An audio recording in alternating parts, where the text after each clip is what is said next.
KT Ramarao గారి సందేశం. గౌరవనీయులు రాష్ట్ర ఉప ముఖ్యమంత్రి వర్యులు పెద్దలు మహమూద్ అలీ గారు, గౌరవనీయులు పెద్దలు కేంద్ర మంత్రి వర్యులు బండారు దత్తాత్రేయ గారు, రాష్ట్ర మంత్రివర్యులు గౌరవనీయులు నాయన్ నరసింహారెడ్డి గారు, మహేందర్ రెడ్డి గారు, గౌరవ పార్లమెంట్ సభ్యులు, మేయర్ గారు, గౌరవ శాసనసభ్యులు, మరి ఈరోజు మీరందరూ వచ్చింది మా ఉపన్యాసాలు వినడానికి కాదని నాకు బాగా తెలుసు. మీరు వచ్చింది సింధుని చూడడానికి, మాటలు వినడానికి, అదే రకంగా గోపీచంద్ గారు ఏ రకంగా మరి ఇంతమంది ఛాంపియన్లను తయారు చేస్తూ ఉన్నారో తెలుసుకోవడానికి మీరు వచ్చారని నాకు తెలుసు. కాబట్టి ఎక్కువసేపు మీకు వారికి మధ్యన ఉండకుండా గౌరవనీయులు దత్తాత్రేయ గారికి నేను ఒక విషయం గుర్తు చేస్తా ఉన్నా. భారత ప్రధానమంత్రి గారు ఓ మాట అన్నారు, బేటీ బచావో అన్నారు, బేటీ పడావో అన్నారు. కానీ ఈరోజు ఒలింపిక్స్ జరిగిన తర్వాత చూస్తే బేటీ బచావో అనేది ఈరోజు ఆ బేటీలు ఇద్దరు, ఒక సింధు, ఒక సాక్షి మాలిక్, మొత్తం భారతదేశాన్ని బచాయించింది మాట వాస్తవం. ఈ ఇద్దరు అమ్మాయిలు ఈరోజు భారతదేశ కీర్తి పతాకాన్ని మొత్తంగా ప్రపంచం ముందు నిలబెట్టినందుకు ముందుగా సింధు గారికి, అదే రకంగా వారికి ఇంత విలువైన శిక్షణనిచ్చి ఈరోజు ఛాంపియన్ల కర్మాగారంగా గోపీచంద్ అకాడమీని తయారు చేసిన గోపి గారికి హృదయపూర్వకంగా శుభాకాంక్షలు. నేను ఇందాకనే రమణ గారికి, విజయ్ గారు లేనప్పుడు రమణ గారికి చెప్పాను, రమణ గారు, విజయ్ గారు, you should be proud, your daughter today has become the daughter of India.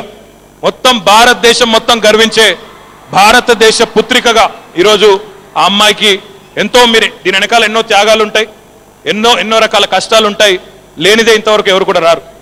Success has a lot of fathers but failure is an orphan. For every champion that has been produced there is way too much sacrifice from the parents, from their coaches, from their entire family. So we should appreciate that. ఒకటి. రెండవది, మనం చాలామంది సింధుకి గెలిచిన తర్వాత చాలా రాష్ట్ర ప్రభుత్వాలు ముందుకొచ్చి బ్రహ్మాండంగా పెద్ద మొత్తంలో వారికి రివార్డ్స్ కూడా ప్రకటించడం జరిగింది.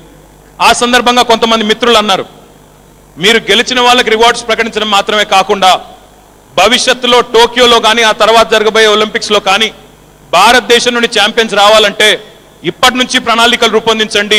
2020 కానీ 2024 కానీ ఇప్పటి నుంచే మీరు ప్రణాళికలు రూపొందించి సింధు లాంటి ఛాంపియన్స్ని మరింత మందిని తయారు చేయండి అని చెప్పి చాలామంది ఈరోజు చెబుతా ఉన్నారు.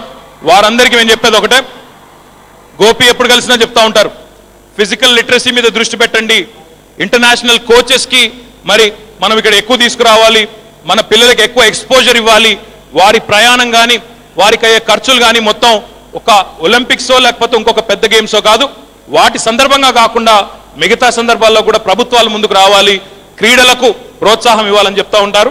తప్పకుండా వారి మాటను మరి గౌరవ ముఖ్యమంత్రి గారితో కూడా ఈరోజు సాయంత్రం కలుస్తూ ఉన్నారు గోపి గారు, సింధు గారు. ఆ సందర్భంగా కూడా మళ్ళీ ఒకసారి గుర్తు చేసి ఒక మంచి స్పోర్టింగ్ పాలసీతో, ఇప్పటికే భారతదేశంలో తెలంగాణ రాష్ట్రం చాలా కార్యక్రమాలు, చాలా పాలసీలతో దేశం మొత్తానికి ఆదర్శంగా నిలబడింది.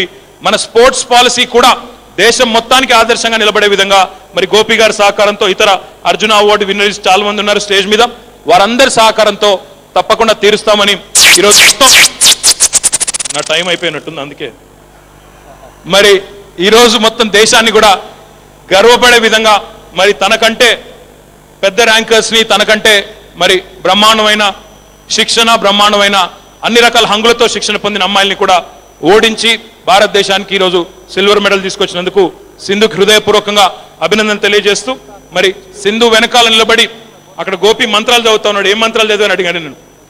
ఏం మంత్రాలు చదువుతా ఉన్నావు అంటే చెప్పలేదు, కానీ డెఫినెట్గా what ever is done it is work. So many congratulations to Sindhu, Gopi and the entire team behind them, to the parents, to the entire team. Many congratulations and thank you. Jai Hind.